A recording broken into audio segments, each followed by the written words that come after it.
Meet Dave of Delusions of Grandeur, actor, producer, and director of films like Tales of the Forgotten. He has come to assemble a team of freaks, geeks, and even worse, film nerds, to discuss films ranging from mainstream to downright crazy. There is Tammy, car enthusiast, and Dave's fiance, Dustin, reptile expert and overall horror collector, Jake, environmentalist and fine art film critic, and finally Brandon, a therapist with a love of film that can only be seen as insanity. Together under Dave's leadership, they are Inside Movies Galore. Enjoy the show.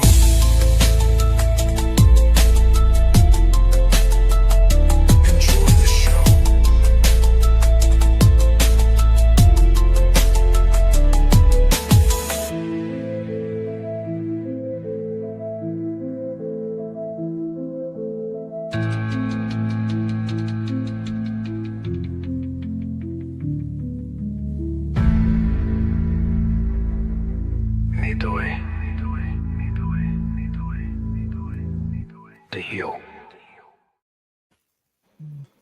Hello, ladies and gentlemen, and welcome back to another exciting film journey here on Inside Movies Galore. I am one of your hosts, but today we are fulfilling a month of crime with our good friend Jake over here. Since Godfather Jacob Corleone over here. Why don't you tell us a little bit about the film that you have suggested for us to do this week? All right. So last week, of course, we did The Godfather Part 3, which is appropriately the third part of the Godfather trilogy, which up until very recently, that was the film. But very recently, as in, when was this? This was 2020. So just 5 years ago, Francis Ford Coppola recut the film. He was never particularly happy with the way it turned out. And apparently, he got a chance for the 30th anniversary to recut the film, and he retitled it The Godfather Coda, The Death of Michael Corleone. Those of you who tuned in last week, you already know the basic gist of it. If I didn't say it before, I'll go ahead and say IMDb's description says, follows Michael Corleone, now in his 60s, as he seeks to free his family from crime and find a suitable successor to his empire. And that's still an appropriate description of the film. There were changes, but the basic gist of it is there. So those of you who tuned in last week, thank you for that, first of all. We are not going to waste your time with another blow-by-blow of the plot because we did it last week. If you did not, I recommend checking out that episode and then coming back, perhaps. But we're not going to do a blow-by-blow, but we do plan to go into what the differences were and what we think it made of the film. And it might open up an interesting discussion into revisiting films. We will see. But at any rate, Brandon, let's start with you. Is this your first time watching The Godfather Coda? Yes. Okay. Out of all these, the first time I've watched this version, I was very curious because it was an unknown. I wasn't trying to do any research beforehand. I wanted to come to it somewhat fresh from the other one, but not spoiled by looking at everything from the director and all that. Right. And I thought of it as, the fact that it's 20 minutes less. I was surprised. Yeah, it's much shorter. So that surprised me because I thought, oh my gosh, this is going to be a Zack Snyder affair, and it's going to be like 4 hours or something. Or like Peter Jackson, Lord of the Rings. Or actually, Coppola with Apocalypse Now Redux, wasn't that considerably longer than the original? I think it was. So yeah, even Coppola has done these things. I actually thought of it as, I mean, just right away it shuffled things around, and I was like, you know what? I actually kind of like how it does. I watched it with Kim, and Kim at first was not interested, and then as it went on, she gained interest. And both of us agreed that whereas the other one felt like it was still a little bit jumpy and harder to follow, I actually found this one easier to follow along, more concise and to the point. And that kicks it off from the very beginning to the way they cut it at the end, which I did like the ending better. Okay. So I think that if I'm going to watch the trilogy again, I guess another 20 years from now, if I'm going on previous watches, I would say that this would probably be my foray to Godfather 3 and not the original Part 3 cut. I think this is there. Will I watch both again? No. Never again. So yeah, if I'm watching all three of them, I will only watch one cut, and it'll probably be this one. So yeah. Well, God willing, and knock on wood, 20 years from now, we'll have a Criterion or Arrow release that includes both cuts of the third film, and will be a nice way to upgrade. So that could be an option, but we will see. How about you, Dave? Was this your first time watching Coda, and what were your thoughts on it relative to the original cut? Well, I was trying to think of words that Stephen Sondheim had actually placed in his Into the Woods musical. If at first seeing nothing mysterious or something like that, but I can't remember the entire words to it. But as far as the Godfather Coda, this is a first time watch of it. At first, when I had completed watching it, I was sitting there thinking, okay, what the fuck did they do different? Because I couldn't for the life of me understand what was different. It wasn't until I looked up what might have actually been different, and well, I went back to thinking, okay, our good friend, our good friend who was on for our Godfather discussion, KJ, had said something about the coloring of the film. Right. The color coding was different. And I was like, okay, I was thinking about that for a moment. And I was like, okay, I really didn't really see much difference that way. Or maybe that's just me, but then the intro was said that okay, they cut the flashback scenes of the beginning, and I was reading some comments online that they botched the ending, and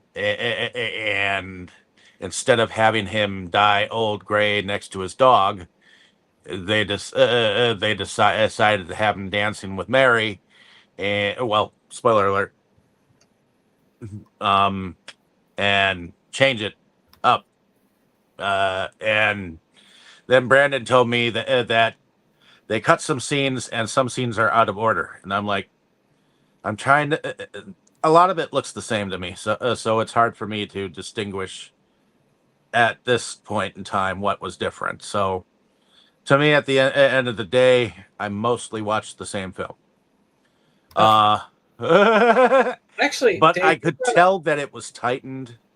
I don't know why I could tell it was tightened, but I felt like it went more smoothly, and I I don't even remember him saying that famous line.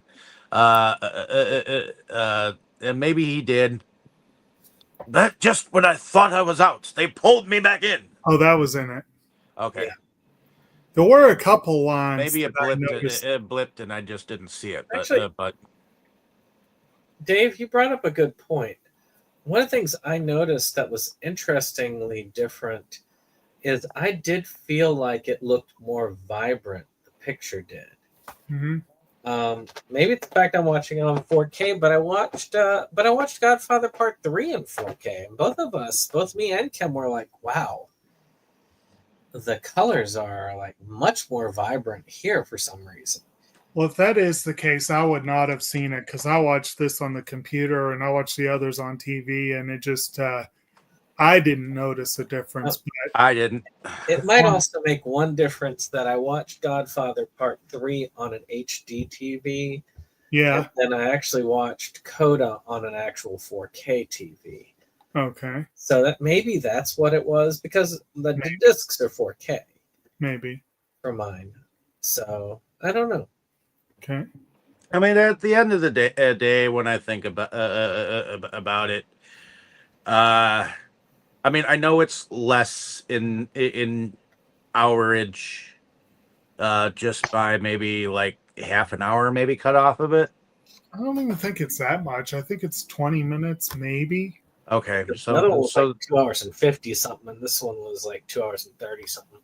237. I mean, I think bet you Coppola could actually go through and cut a little bit more too, but I know that another thing that I saw on Reddit that people were commenting is that they would have thought that maybe some of the deleted scenes would have been cut back in and whatnot, and at least given it a little bit more, because they did lengthen a couple of sequences, and we'll talk about that when we get to it. But mostly, yeah, there was almost nothing new. so that's from what I gather as much of the negativity is that they're not really seeing nothing entirely new. It was stripped down pace. The 20 minutes gave it a better pacing, and I guess if you can see the coloring, maybe it's there. Maybe. So, Like I say, it could just be technology was better on what I watched it on. But Right? I will say that first scene, even starting off, and I'll shut up and let Jake get to his first impression. Yeah. We'll like I said, we'll talk about the individual stuff. I enjoyed it for the most part, though. Okay. All right. So for me, this was also a first time. It's very, very, very, very rarely that I'll put something forward that I've never seen before. But and I don't have it in the collection, which could have caused a bit of trouble. Honestly, I did find a used copy a few days before, and I thought about getting it, but I held off, and I'm kind of glad I did. I think this is worth having in the collection, but I already own 2 copies of the trilogy, and I'm not sure if I can get rid of either one. So I really would rather wait until there's a collection that has all 4. I don't want to just get this one on its own. But I thought it. So there's that. But it is the first. It's one I've been curious about since I heard about it. I think, Brandon, I think you and I presented this as one of the upcoming releases when we were doing that feature. Oh, yeah. And I think we talked about it at the time.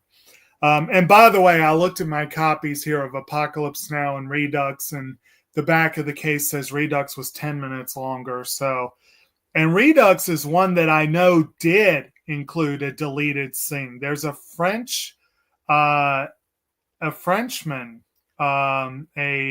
French trader, I believe, that, if I remember correctly, was not in the original film, and they re-added his scene for Redux. Aren't So, that would be like, what's that? Aren't there 3 cuts of that film now? There could well. I think he went back and cut it again after Redux. Yeah, but it's that one's slightly longer. This one is slightly shorter than the original. The ending and the beginning are different. The changes to the ending are subtle, but I agree with Brandon. I do like the change to the ending. The change to the opening is much more noticeable and pronounced. Otherwise, I noticed a couple of lines of dialogue were missing. I noticed a couple of Mary scenes were much shorter. I'm not surprised about that. There were a couple of things, but for the most part, there were a few things I noticed on this viewing. And one thing that I would slightly differ from both of you guys, apparently, is I don't think it was a smoother viewing this time around. There were a couple of scenes that were shorter, so maybe there was a little less drag at times, especially in those opening scenes. But I honestly thought it was, if anything, slightly more choppy. That was just my take on it, though. And again, on first viewing, if I was more familiar with both cuts, I'd feel more comfortable saying that. That's my first impression. I am curious, and if anyone is watching that wants to throw in on the comments who's seeing this for the first time, having not seen the other one, like I said, I think you probably should check out that discussion if you want a play-by-play of the plot. But you could let us know if you think this is a cohesive, coherent whole by itself, because we're all coming at this having just watched the original version. So I honestly can't comment on that. And I have no idea if someone who comes to it with this version first would think that this is that is a good film, or if they would have the same issues we have. And I don't know. It's an interesting thought prospect there. It's still the third as far as I look at when it comes to the best film. It is definitely a distant third behind the other two. Right. No doubt about that. But that's basically my first impression. I thought it was good. I thought there were elements that may have made it a slight improvement over the original cut, but particularly the ending. But to be honest, I don't really have a strong opinion one way or the other. And I'm going to have to see probably both cuts again before I can have a stronger feeling there. So whenever there is a Criterion or Arrow or even Shout puts out a Godfather that brings together all 4 movies, I will probably get that set. And then I might be tempted to go ahead and watch them all again. Actually, it surprises me that Criterion has not done so. It does to the me. First two. It does to me too, and I'm sure it's a rights thing. That would be my biggest. This is a Paramount, right? Yeah. My guess is that they just did not want to release this. Well, I know there is a very well-known Facebook bootlegger that has put together a supposedly complete saga with deleted scenes put in or whatnot, not that you can go to get it in a slightly complete look. But my guess is that given Paramount's new owners, you might want to be very careful about treading on their property. I would say they Skydance owns them now. Despite what South Park did. I need to see that. Oh, you mean their first episode that they did of the season? I'd watch that one before it gets taken down. That is by far the the most. Maybe when you if you come over for cake this Saturday, maybe we'll Oh, show I it. thought it was funny that Trey Parker and him at a Comic-Con apologized seriously. Like, Was it serious? Not seriously at all. I listened to that apology. I doubt they're ever serious, but anyway.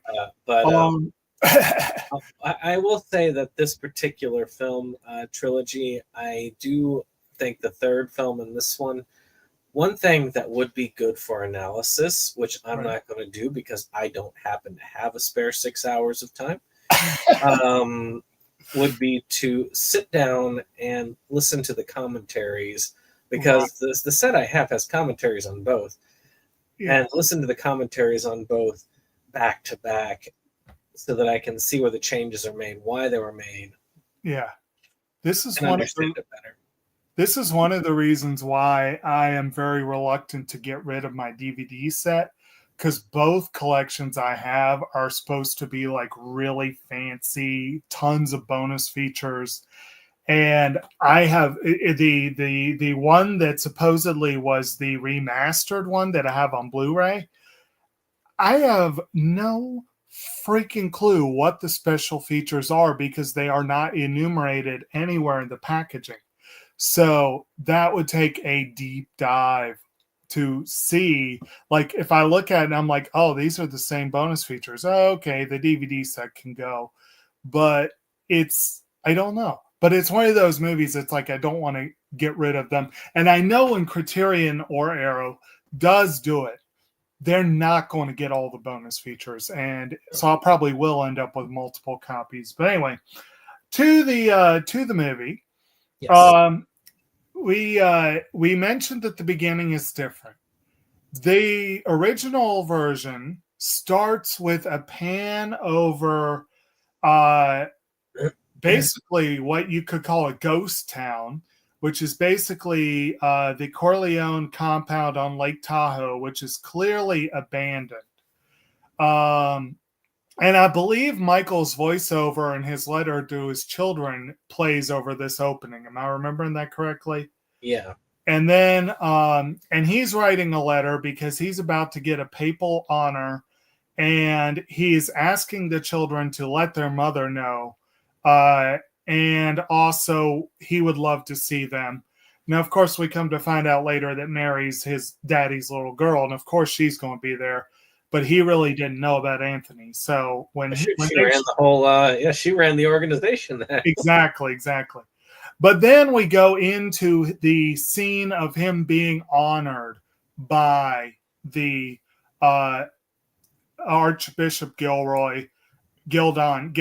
Sorry, I always get his name wrong. And we see Kay come in and Michael's reaction on seeing her. All of that is gone. This version cuts all of that except for a little bit of the voiceover in his letter. Yeah. Basically, I can't remember if it was before or after the party. It was after the party, wasn't it? Originally, the scene that they showed at the beginning of Coda was actually after the party. That was after the party, yes. So they went straight into it. But I love this because this, though I did love the visuals of the old house being deserted. Right. I still really like the fact that we just went right down to business. We understand exactly what's going on and what's driving it. And then we're getting to the papal honors, which that same priest is there at that honoring ceremony. Right. I think that's a better way of putting it. I felt like that. I mean, I do agree with you. I don't really notice a lot of it in the middle, but at the very beginning and at the very ending, I could feel those edits. Yeah. And where they were and how strong they were. And my understanding is that Coppola has been very vocal over the years about not liking the beginning and the ending of the film. And so I knew going in that those had been changed. Honestly, I thought the ending had been changed more, and I was surprised by how minor tweaks were. But again, they had a big impact. And we'll get to the end when we get there. But I'm sorry, where were you? I was just saying, there is something to be said about an artistic cut. Right. Even if it's a small cut, Right. if you do it the right way or fade out at the right time, right, it can make a world of difference emotionally. And one of the things that's interesting, and I will admit, for many years, I had a very poor understanding of what the editor actually does in movie making. And I think most people have a poor understanding of what the editor does. And I think in this film, the editor is pretty much the unsung director to me. In some cases, yes. Now, of course, here, Coppola is writer, director, and editor, or at least co-editor. I'd need to double check on that exactly, but he but yeah, they tend to not get nearly enough love, or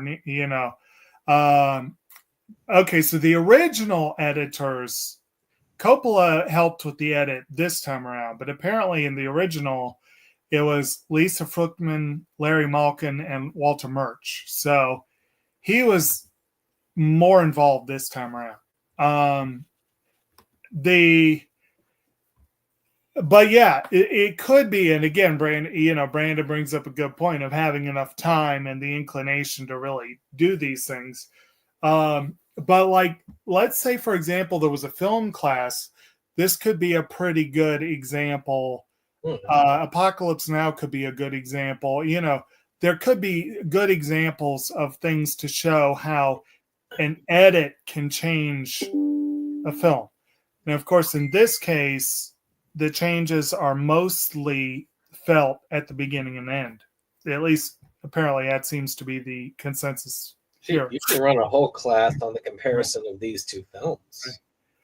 But like, as we were saying, that scene with Michael and Archbishop Gilday, I think that's his title, right? Archbishop, or I think so. Cardinal. I always get it mixed up.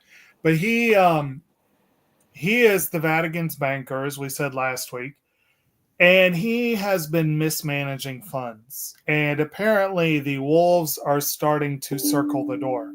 So he comes to Michael for help. And I don't know if you guys got this vibe, but I thought this was really cool. I really like this. The way this one is cut is an echo of the first movie, because the first movie starts with Bonacera coming to Vito Corleone for help. And Vito is not exactly welcoming him with open arms. Yeah. And he gives him a very stern, sort of mean mommy moment before saying, one of these days, and that day may never come, I will come to you I will need a service from you. That famous interchange. Michael has the same basic interchange with the Archbishop, and that's in the third movie. But here, where it's at the beginning of the film, it echoes that first movie so much better, I think, than it did before. And then going into a party right after that also echoes going from that into Connie's wedding in the first movie. So it's a nice callback to the first movie that wasn't really felt in the original cut. And yeah. So, and the fact that they have him also holding court at the party as well. Right. It feels like it could be basically seamlessly going from A to B. And one of the things that I did feel some of the cuts were in that party, they definitely cut some of the stuff down. I felt like Johnny Fontaine's appearance was cut down considerably. Scenes with Mary were cut down. There were a few sequences that were shorter. I'm almost sure one or two of the scenes with Vincent were cut down in length. It was like a nip here, a tuck there, but that whole scene definitely went faster. And I don't know the exact time, but I'd say it was probably a couple minutes shorter at least. And And I don't really think anything was really lost there. At least that was my impression.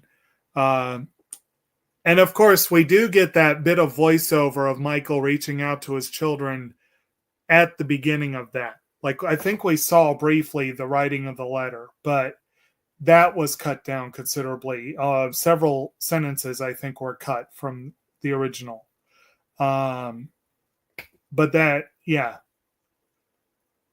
But anyway, so talking about it more, Dave, is this jogging more with you, or you kind of did you feel that it echoed the first one, or did you? I feel like some of it definitely echoed the first edit of it.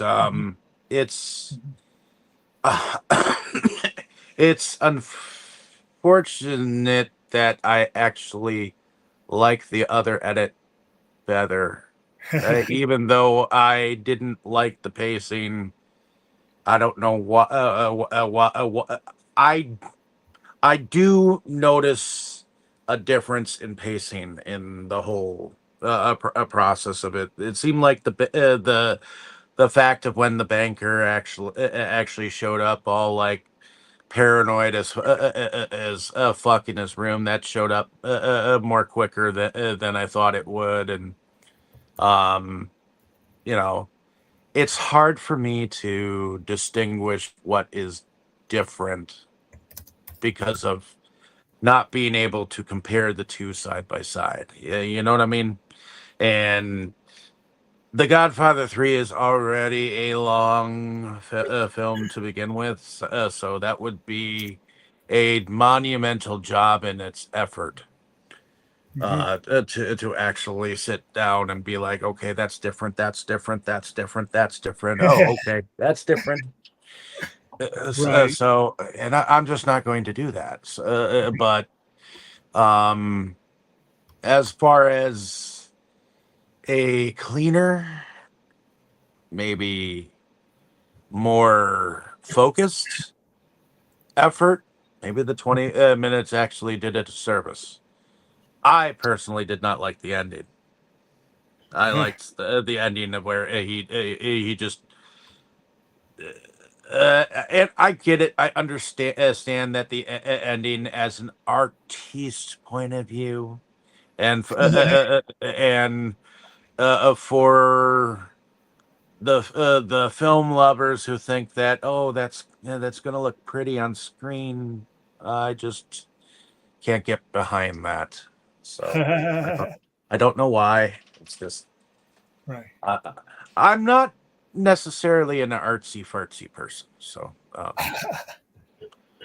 Okay. Well, I'll go ahead and just say a few things here. We'll say a few things here to just to show some of the changes. And again, and if at any point if you guys want to do a deep dive in any one of these or revisit certain moments or whatever, we can do that. But I'll just mention a few of the IMDb lists what are supposedly the changes. And one of them is I guess there was the edit changes a little bit in that party sequence.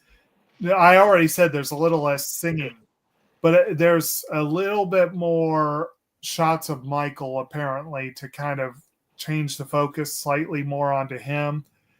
There are several snippets of dialogue here and there taken out. A few of Altabello's lines here and there are cut down a little bit. As was said, there is a scene that I did notice it was gone. I didn't necessarily notice it right away, but I did notice it. And that was when Vincent pulls off the hit on Joey Saza. He got the go-ahead from Connie first. That scene is cut out completely. Like there is the scene later in the hospital where he basically tells Michael or that Al and Connie gave the go ahead, and Michael just gave each of them that death stare, like, and. But the scene where they were discussing it ahead of time is cut out, and I did notice that one missing. I don't know if y'all did or not. Okay, no, I didn't. I admit she didn't seem as much like Lady Macbeth in this cut. I think Connie's presence was cut down in this version. Yeah. I really do. And yes, some of her more Lady Macbeth moments were cut down. Which that was one thing I was a little less happy with because I actually liked her in that role. I kind of like going straight into it, but but then again, the most important part about that scene was the gory violence. So we got that. Right.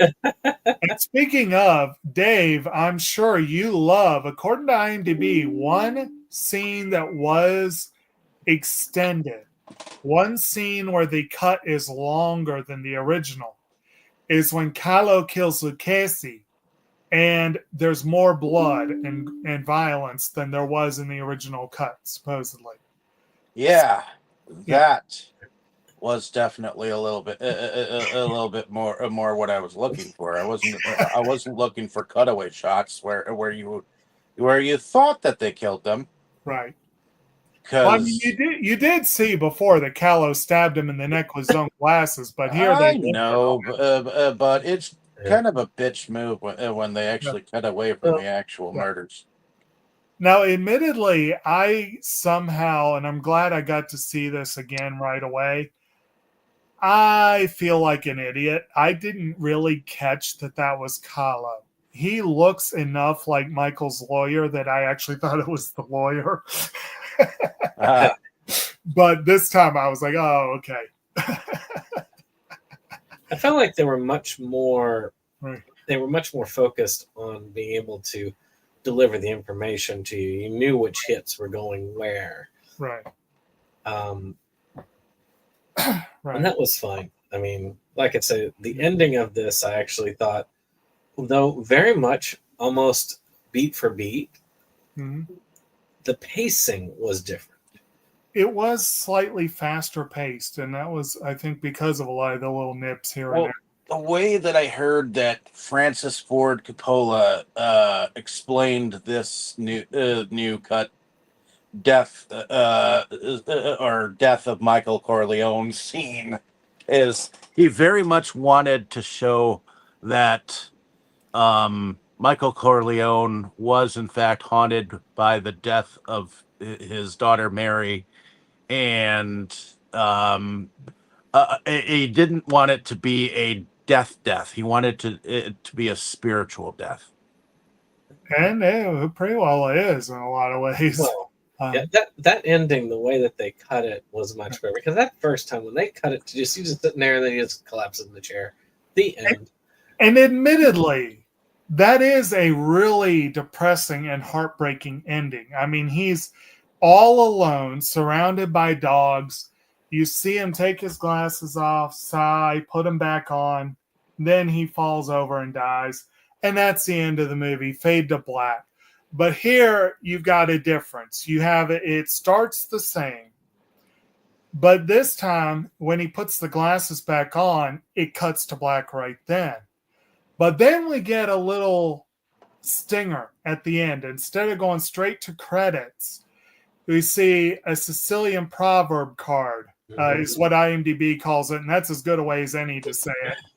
When the Sicilians wish you cent'anni, it means to a long life, and a Sicilian never forgets.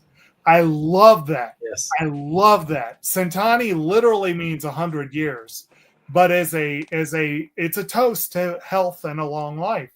So basically, in that party scene, how many people they did the Cent'anni toast to Michael, and it's like it becomes a curse. It's like this guy, it was worse for him because he had that spiritual death. His soul died basically when his daughter died. it's not shown because it doesn't have to be shown that was the last straw. And after that, Kay and Tony had nothing to do with him ever again. It is. And then I just love that. And as Cecilia never forgets, it's like they made that toast, and I love that. I think that's a great ending. And it's very simple. He basically cut 20-30 seconds and put that card on at the end, and it changes it. It does change the ending. That made that ending, like I said, it didn't take much. It wasn't a big cut, but the way they did it, it really gave that scene. I mean, it had power. I mean, I'm not going to lie. It did have power, but they gave it much more power by doing that. I think actually by leaving it to where he's not dead yet, I guess they say, but not dead yet. The fact that he really died a long time ago. So the death of Michael Corleone happened early on, and you just see him as this hollow man alone. The fruits of his life. Right. And that is something right there. Mm-hmm. So, Dave, you said you liked the original ending better. Did you have any particular thoughts on that? Well, I kind of like the fact that he died alone with his dogs, and it does show that he just died alone, and nobody cared at the end. Right. Nobody cared that he died alone, and to me, I feel like that's a hell of a lot more.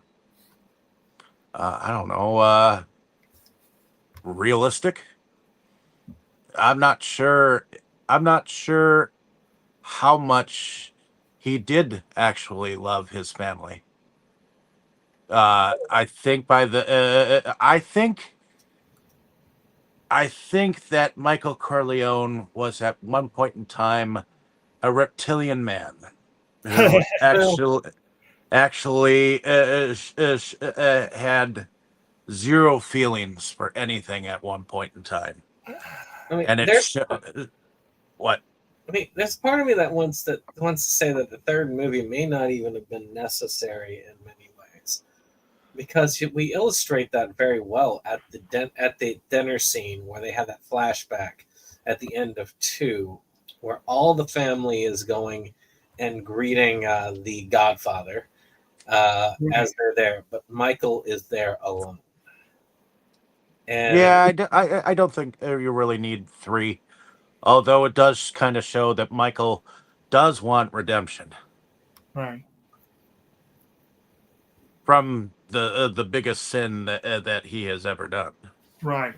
Well, he did get legitimized because the bank deal went through. Right. He didn't die, so he was in control of that banking. His criminal empire was divested from him with Vincent. So he actually did get that. He became fully legit, and he was cleared of basically everything, at least publicly. Right. He was cleared of his sins in a public manner. So he did get what he wanted in that. He finally legitimized it. And a lot of the way I look at it is the price. There's always a price one has to pay when you leave this world. Just like he had to pay a price to get into the world, he had to pay a price to leave, and that price was his daughter. Yeah. Right. Now, and again, I would disagree that he didn't care about anything. I think his way of showing he cared was pretty messed up. But when it came down to it, in his way, he loved his family. And I think he really did love Mary, like legitimately loved her, probably more than anything else. If he'd have loved her, he would have probably have let her love who she wanted to love. No, not when who she wanted to be with was a gangster. I mean, he was trying so desperately to get the family out of crime The last thing he wanted was his daughter to go right back into it. Yeah. And he thought he wouldn't have ended any differently. did a good job of it. What's up? It would not have ended any differently for her at that point because because regardless of whether it was with her or with him, that was already set in motion. And and it was a wise move, and Vincent agreed with it.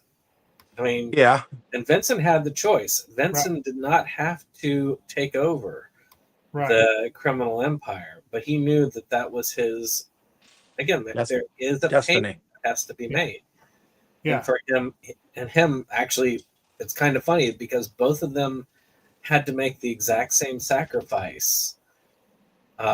One to enter and one to leave the crime family, and that was the loss of So, of an actress that didn't do a very good job acting in the movie. This does still leave the unanswered question of, did Michael try after this point? Because yes, he had succeeded. He did have control over the company, but the friendly Pope is now gone as well. And he may have been able to do exactly what he wanted to going forward, but there is always the chance that the way the company was structured, he may have been completely screwed by political infighting.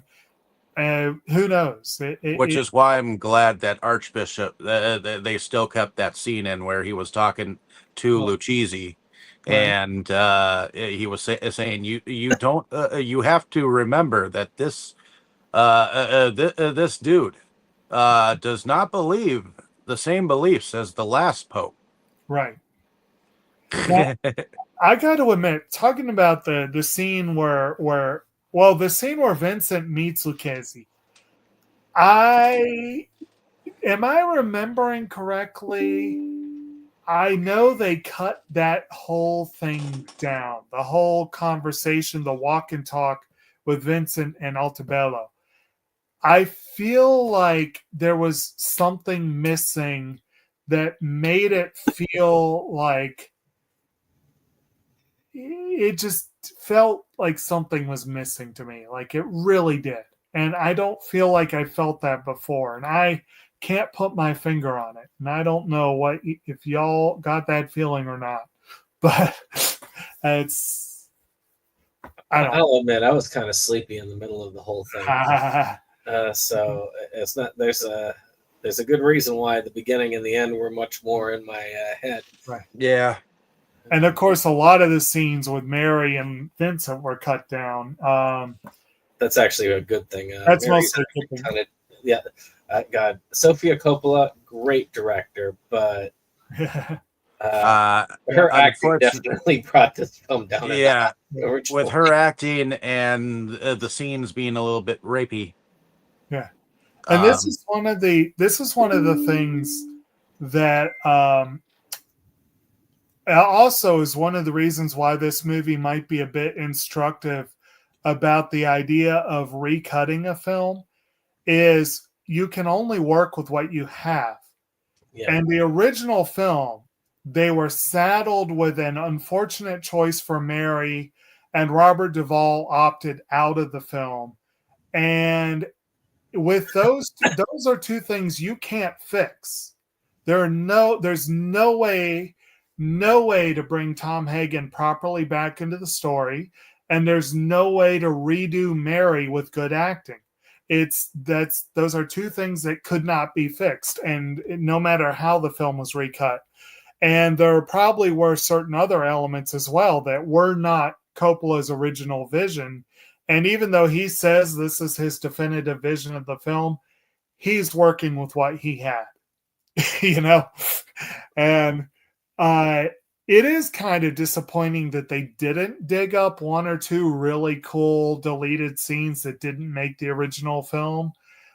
But it could very well be that he really felt that none of that deserved to be in the movie to begin with. Oh, I'm sure that if he had been given, if the timing were better, he would have done the Snyder cut version of this, where he would have done refilming and all that stuff. Yeah. But yeah, it's a little bit too late now. Yeah. 30 years later, it's a little hard. Well, actually though, some of the characters would not have to pretend to be old. Right. Right. Definitely. Al Pacino would definitely look the part, especially the end. They could refilm that end scene with Al Pacino as he is now. Right. You're absolutely right. They could have recut that last scene completely. They could have done that, and it probably would have worked fine. At least if they could have recreated the location well enough.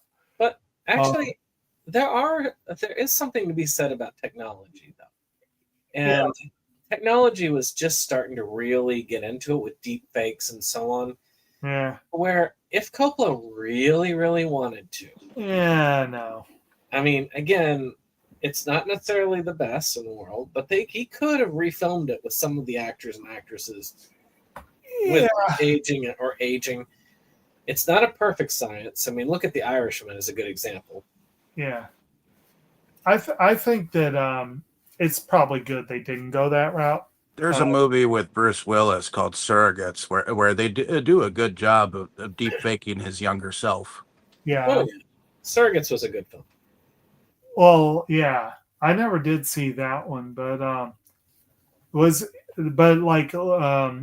I feel like they did some of that in another film. Wasn't he was in Looper, right? Yeah. Yeah. And I feel like they did some of that in there. Yeah.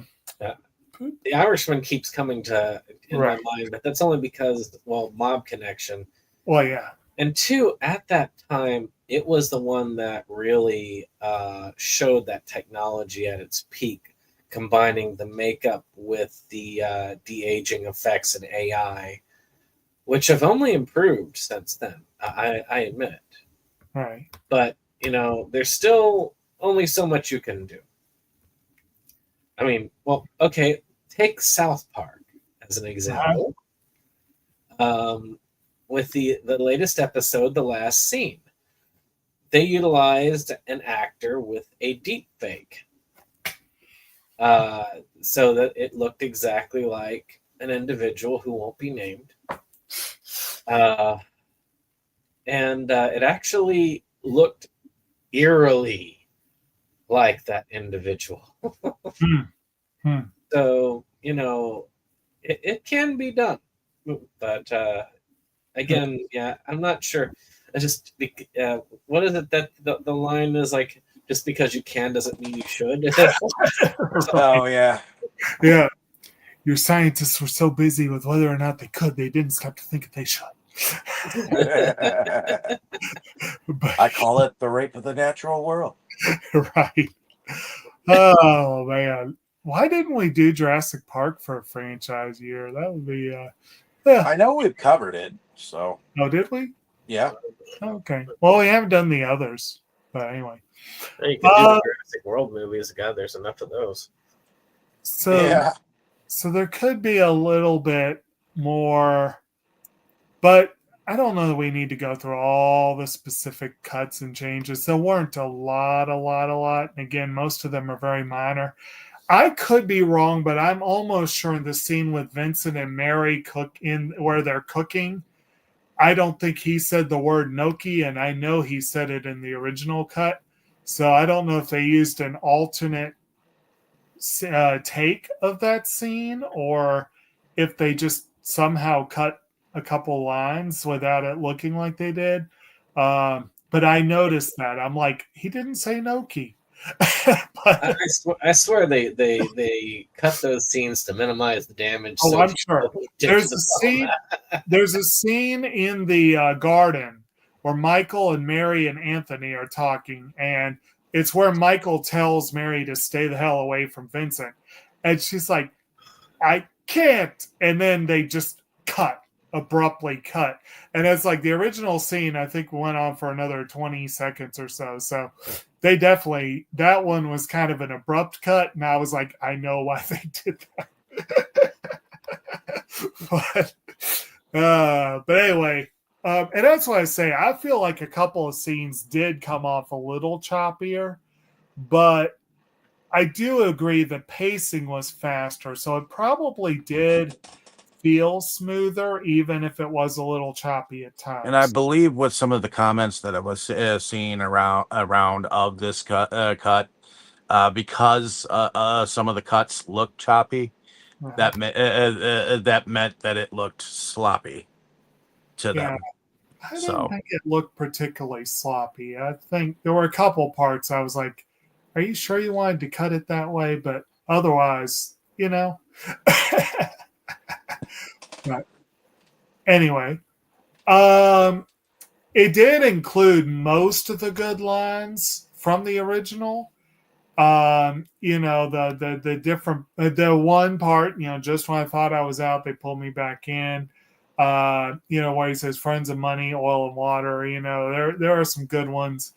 Where Don Lucchese basically where Vincent's like, Don Lucchese, you are a man of finance and politics. These things I don't understand. Lucchese's like, you understand guns? Yes. Finance is a gun. Politics is knowing when to pull the trigger. I'm like, I like that. That's a good line. I like that one. And there were a couple of good ones. And then the part that I made the joke, the joke about, where I'm like, ooh, Michael made it funny. But it's the part where he's in the hospital and he's talking about how he feels like he's learned a lot or whatever. And Kay's like, so you're getting wiser in your old age or something like that. And then he just kind of gets this sort of grin on his face. It's like, when I'm dead, I'm going to be really smart. I don't know why, but the quote that he gives Vincent in the helicopter, talking about how you never want to hate your enemies, or something to that effect. You don't want to show your enemies that you hate them, or yes. Well, I think it's this one that's right at the beginning of the quote section where he says, "Never hate your enemies; it affects your judgment." Correct. Yeah, and then of course that line where he said, "Never let anyone know what you're thinking." That was still in there. So yeah, there were a lot of good lines that did make the cut. Most of the lines they took out, I'm like, whatever. But there was one I think I saw listed here on IMDb that I think they're right. I think it was cut out. And I thought it was a good line, so I was a little disappointed. At the shareholders meeting, where Michael says, helping your fellow man is profitable in every sense, personally and bottom line. Apparently they cut that line. I didn't really notice it, but that's what IMDb is saying. But I'm like, I like that line. I don't know why they cut it. And it does seem like it fits him, kind of. But at any rate, I guess would y'all say we've covered most of what we need to about the differences? Yeah, I think so. Anything else is you have to have really like no job, no time, and sit through it and watch it, right? And really care about like pointing out the differences. Is like, okay, I know that the Godfather 3 was supposed to be a Picasso painting, but can we figure out exactly what's different? Okay, sure. Okay. So we already talked about how there might have been some changes to the saturation of the film, color palette, whatnot. I didn't notice it, but you guys said maybe you noticed a little bit. I can't say to whether I did or didn't because I was watching it on my computer and I didn't really see no color differences. Right. And like I say, it's hard to say because my collection is a 4K collection. Right. And I've been watching it traditionally, all of them on a HD TV. Right. But this one I actually watched on a 4K TV. Okay. So it could be the fact that what I was seeing was actual 4K transfer, because it couldn't actually access the full 4K on the HD TV. Right. So it was probably finally playing in full 4K, which, I mean, no, the colors looked beautiful on it. I mean, it looked, out of the four, it looked the best. Okay. Lighting was the best. Color was the best. Everything looked the best as far as film quality. And I'm still willing to say that part 3, as far as cinematography, as far as production value, much higher looking, at least as the look wise. Right. I would say 2 is probably a higher production value overall. Right. I would say as far as the quality, but that mainly comes from, I'd say, well, not so much the actual production value as the fact that technology has improved over time. Right. Because I think 2, if it was shot in that time period, probably would have looked just as good, because 2 had money behind it. Right. So yeah, the other thing, I know I had read this, but I don't know the specifics. I know that supposedly for this one, a lot of the music cues were changed. I don't know how much of the music itself was changed, but I know some of the cues were changed. Did y'all really notice anything on the music that seemed shockingly different? Because I didn't really pick up on much. I didn't either, but I'm assuming because they had to snip 20 minutes out of it, they had to change a few things music-wise. Right. I do know that the just like with the first movie, that scene opens without music. That first scene opens without music. And I feel like maybe in the original cut there was music in that scene, but I could be remembering that wrong. But I feel like it was very effective without music. Yeah, I guess. I think initially it started with the original music going in because it had the flashbacks, but because it was going straight to the Pope meeting or the Archbishop meeting or whatever, it wasn't really needed. Yeah, technically, there's never really a meeting with a pope anywhere in the movie because the original pope is on his deathbed. Yes. And then when Cardinal Lamberto becomes pope, we only see one scene of him as the pope, and it's basically after he's died. Okay, so it's the Archbishop and the banker. Right. Well, the original meeting is the Archbishop with Michael, but yeah, what was I going to say? I already said before the party, I feel like they cut down a little bit on music numbers. Like I think Fontaine's number got cut down a little bit. I know the IMDb mentions that there was a scene, and I think they're right about this. There was like a scene where Altabello and Connie were kind of singing together, and that was largely cut out, or at least cut down quite a bit. Actually, I remember. Okay, one thing I did not remember from the original that I remember more in this, and maybe it's just I was like half asleep, was I did not remember his son actually hearkening back to his father's favorite song from the beginning, saying that he went and he learned it and was going to sing it for his father. I did not remember that. I do. And that scene, I think, played out very much like it did before, I think. And I still think that's a great little moment there. Putting words to that tune, I thought was just, that's really fun. And I think maybe you guys, I think because of course that Michael goes into flashbacks about Apollonia there.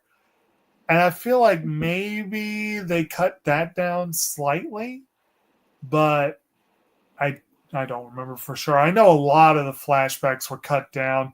The original film had a flashback to Michael killing Frito or having Frito killed, and Frito is cut out of this one completely. So there is that. Now, I will say, music-wise, the opera scene, I mean, it's just as powerfully cut in this one as it was the third one. Right. As somebody who has seen 2 operas live, I will say that it is a spectacular experience, and I felt like they did manage to capture that, at least in this one. I cannot guarantee for Coda because not Coda. Can't guarantee for the other one because I can't remember how well they treated it.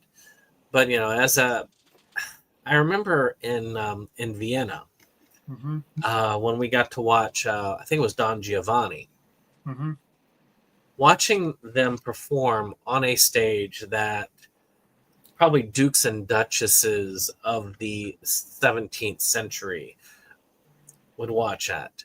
Right. And with the air conditioning in the room, I could feel the same level of heat that they probably would have felt. Watching the hell scene that they managed to construct in that stage, it was an amazing thing and an amazing feel. And I loved how the opera does. I think opera is something that is powerful and should be a part of these types of films. Right. So I was really pleased with that. And I didn't get to say it last time, so I'm saying it this time. Okay. It is unfortunate that the opera we saw together didn't have that much history to the building and venue that it was in. Although the opera itself had a good amount of history, but the only opera I've ever seen is Phantom of the Opera. So twice. Yeah, it's really more of a rock opera hybrid, but definitely is pretty fun. The one Daniel was in was Madame Butterfly, right? Do I remember that correctly? Pretty sure. I was asking Brandon. Yeah. Did we lose Brandon? Yeah, he might have gotten distracted. Yeah. But did we want to talk about production then? Well, I mean, again, I think we've covered production. Yeah. I was going to say, any differences you can think of, great. But I think really... And you talked about music just a moment ago. Right. So I think we're now down to favorite scenes and our favorite characters. If there was anything new that we wanted to say, hey. I guess with this one, what we can do... and last week we did a theoretical of what movie you would like to change. Did Brandon do that, or did he leave us before that happened? I can't remember. I think he left us before that happened. So we might give him a chance to do that. But I'm thinking we'll just say... I had it muted. I was there the entire time last time. Okay. So yes. Okay, I did participate last time. Okay. So I think what we'll do here then is we'll just say, and I think we've already largely covered this, but just for shits and giggles, because we always do a favorites, what would you say was the best change about this version? And if anything changed about who your favorite characters or anything were, then great, we'll go ahead and hit that too. But I doubt that's going to be the case. But if it is, go for it. And then we'll say, what are some that you've seen or you have seen very different cuts of the movie? And do you think that it was a worthwhile change, worth the effort, I guess you could say. So we'll start with you, Dave. Okay, well, I'm going to say the pacing was the best change. Okay. Because I guess I like the original cut. Okay. I know it was long, and I know some scenes were probably unnecessary, and all that jazz, but I kind of agree with some of the negativity that I've seen online. It does feel sloppy to me, as far as a cut goes. I didn't like the ending, and maybe that's just me. But I'm glad that I saw this cut just to see what was changed. And I guess the somewhat rapey scenes with, well, I wouldn't call them rapey. I would just say acknowledgement of incest Yeah, I was gonna say like scenes. just a flavor of incest. A flavor of incest. Flavor of incest. There we go. That I'm kind of glad that they cut. But that being said, I didn't like the fact that they kind of cut down on Connie's part, because I actually was amused that Right. she was more or less. It's like Michael Corleone had become a warm, fuzzy old man, and Connie took over as the Viper in the family, and I thought that was interesting. Yeah. Because normally in an Italian mafia type setting, the woman is not supposed to be of any power, but I think she was. I think she was kind of goading her son Vincent into, Vincent wasn't her son. Vincent was on her side, and he even promised her that she would attack if something happened to Michael. So to me, she was calling the shots as far as Vincent was concerned. She understood him, and She and I know she hadn't exactly wanted out like Michael did. right. So, to me, I feel like Connie being there as the godmother. I mean, that would have been a totally different storyline, but in any case, but yeah. Other than that, that's pretty much it. I think my favorite characters are still the same. Okay. Indeed. All right. And so again, as far as movies where you have seen alternate cuts, have you seen one where you were quite impressed with the redone version? The Snyder cut was needed. Okay. I definitely think that was definitely needed. Justice League was so butchered. Okay. It's like you could tell studio involvement was there. Yeah. Isn't that at the time that it came out, and it was like, just step back, let the editors take and use their own cut. right? Indeed. It's like sometimes having producers and having studios behind you is a pain in the neck. Yeah. Oh. Right. All right. How about you, Brandon? So, I mean, I'm not going to even touch on favorite character. Just look at the last film. Right. Synopsis. I mean, to me, the opening and ending, of course, are the obvious choices. Right.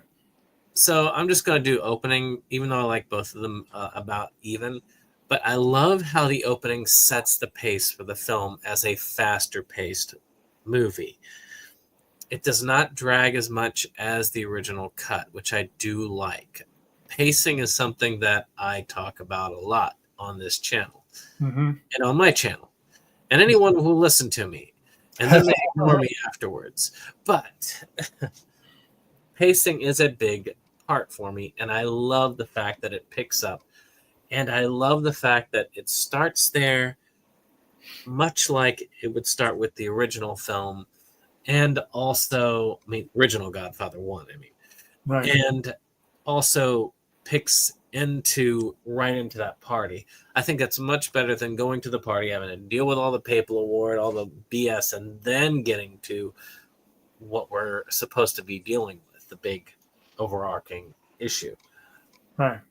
So I actually liked getting to the point. It just it started off well, and to me, it actually started off Coda on a good foot for me. Mm-hmm. As far as films that I like the director's cut better, I'm going to say as just a side note, the Suicide Squad director's cut is better than the original, though that doesn't mean much. Because even the director's cut of it is kind of crap. Right. It's still enjoyable enough, but the editing on that film was horrible. How did it win an Oscar? You get one for costume design. It was a technical Oscar, so I guess that makes sense. At least it didn't win for best editing. Oh yeah, God no. I still say it should have won for original song, but whatever. As far as a group of films that the director's cut is my go-to, I would say the original Lord of the Rings trilogy. Mm-hmm. Though, yes, they make it much harder to watch the trilogy in one sitting. Oh, the extended cuts? Oh, hell but yeah. Those extended cuts are, in my opinion, the superior versions of those films. Right. That's one of those series where I want as much out of each film as I can get. And those extended cuts really delivered that for me. Right. So I will hold to that as... I know that there's others that I could probably name if I had enough time to just think about it, but off the top of my head, those three films really did just make it feel above and beyond for me. Right. Yeah, and I think he did a better job a job on the original trilogy than he did on the trilogy afterwards, too. Oh, yeah. So. I haven't seen the Hobbit extended ones. Yeah. I've only seen the theatricals of those. Well, Matter of fact, I have not seen the Hobbit trilogy since I proposed to my wife. I remember you guys forced me to shell out for the supposed IMAX for the first installment.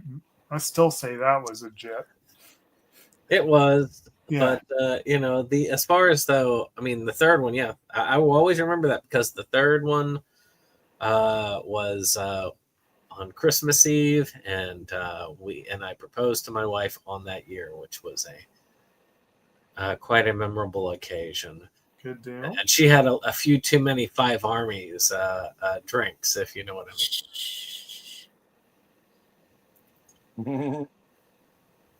But you know how that is. It's an off-colored remark. It's highly inappropriate. You want? I'll demand he's taxed. And that's all I've got to say about that. Okay. Well, as for me, I largely agree with Brandon that the opening and ending are the obvious go-tos for here. I personally like the ending slightly more than the opening, but I do agree that the opening really does set the movie off on the right foot. I just really do like a good ending, and ending it with that particular quote I just think was great. And it's like just my brand of dark and twisted. I love that. And is extraordinarily lovely as Sofia Coppola was to look at when this movie came out, I have to admit, and again, no offense to her, she's a brilliant director, but yeah, I admit the movie was better for fewer scenes with her. I do think that Connie getting less to do was unfortunate, which is weird given how much I would have liked to see less of her in the first movie. But like I said, she really grew into the role.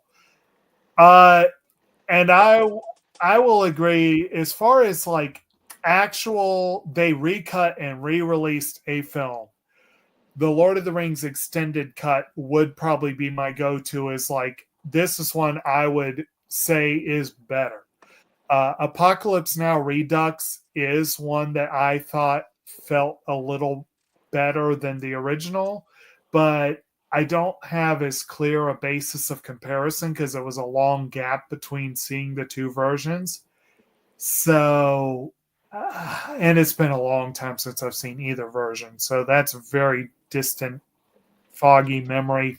Yeah, we should do another war month one of these days.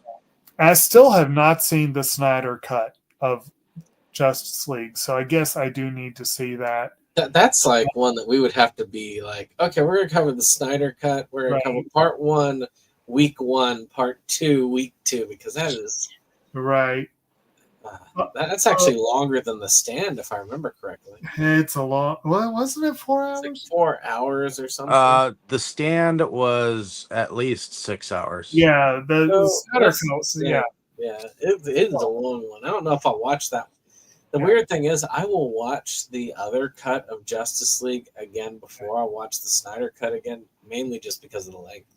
It is much shorter. And it was not a... To someone who had not seen the proper version, I thought it was an okay movie. I need to see the other... I mean, it's kind of like Justice League, the original cut, and the original cut of Suicide Squad.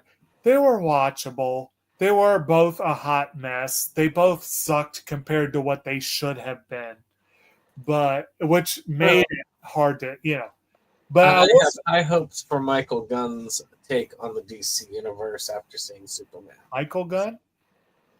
Oh, whatever his name is. James Gunn. I wasn't a fan. I definitely wasn't a fan of that Joker. Let's just put it that way. Yeah, no, that was a different Joker. That's for sure.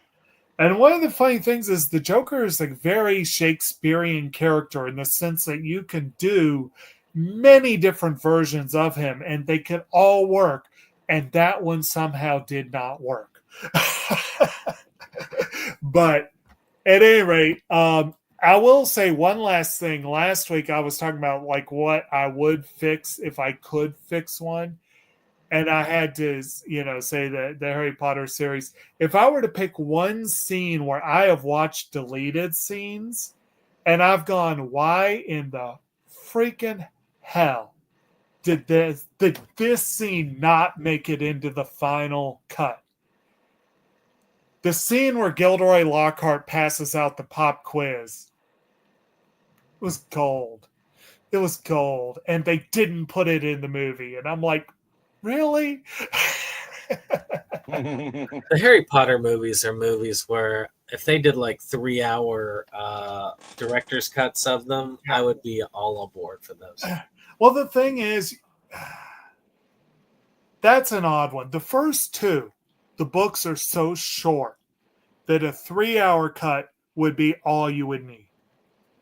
But the 4th and 5th books are so long. The 5th book is the longest book in this series. They probably should have had 2-parters for those 2 movies. They probably should have. But at any rate, I doubt there's enough footage to really do that and do it justice. But at any rate, we will go ahead at this point, I guess, wrap it up. This is, like I said, we got a decent discussion out of this one, but really we were just watching a tweaked version of last week's movie. So, well, alrighty. Well, is there anything important that any of you guys need to put forward? Because just, I guess, a reminder that this week is our animation anticlimax on the other channel. So tune in for Masamune-kun's Revenge. Which was fun. It's kind of sad that we're only covering the first half of it, but I'm still working on it. Because it's kind of like the story only ends halfway when we get to the discussion. So it's going to be interesting. It's unfortunate. Sadly, I will not be able to be a part of that because I do not have a subscription to Crunchyroll. So understandable, and there's no real physical. So I may be dropping it soon too. I may have to drop a bunch of my streaming stuff, but we'll see. You do the world better for it. The only reason why I've kept it is because I keep forgetting to unsubscribe. Right. Well, we'll see. I am liking the show, so but I have some issues which we'll talk about in the discussion. But otherwise, no, I don't think I have much of anything particularly big to report on. Okay. Did we want to tell them a little bit about ourselves and what we do? Let's start with you, Jake. Well, I mean, like I said, I'm Kotobukijake. I am the sometime co-host of SeptumSin versus the World, where I come on now and then to help Brandon with pickups and our animation discussions and the occasional odd video. And otherwise, I work. If not at work, then I'm in the garden or what have you. Literally have not had time to work on writing or anything like that right now. It's just not been a thing. But other than that, I do find some time to watch movies to join these folks each week for our discussions. And every once in a blue moon, I'll get another one in. Yesterday, I ended up sitting down with a family to watch, of all things, Happy Gilmore 2. So, aiming for the high art there, but it was better than expected. Okay. That's about it for me for right now. Alrighty, heading over to you, Brandon. Why don't you tell us a little bit about yourself and what you do? SeptumSin versus the World. Tune in Wednesday night for our anime discussion, as was reported. I still have a Wednesday pickup video. I've got one that's coming up there. It's a very Chris Siebert heavy pickup. And then I've got a Thursdays right now, which had been our review days, are still on that Europe trip. This week we do a art museum, and we cover a boat ride down the Seine, where we discover that we really like foie gras, and we are disgusted by the fact we like foie gras. Alrighty, and my name is David Streggy, and I'm one of the founding fathers of Inside Movies Galore. So thank you for coming along with us on this fantabulous journey we've been having. And I want to thank you, Brandon, for putting the new page up for Act 2 of Tales of the Forgotten. So it's starting to appear on IMDb. So thank you for that. We need a release date now. Yes, I need to seriously sit down and watch the master copy. So that's on the to-do list. I've just had a lot going on. So. In any case, I do moonlight under a different channel called Delusions of Grandeur, where we also mostly every Sunday go on and discuss various films. The last film we discussed on the channel is We Need to Talk About Kevin.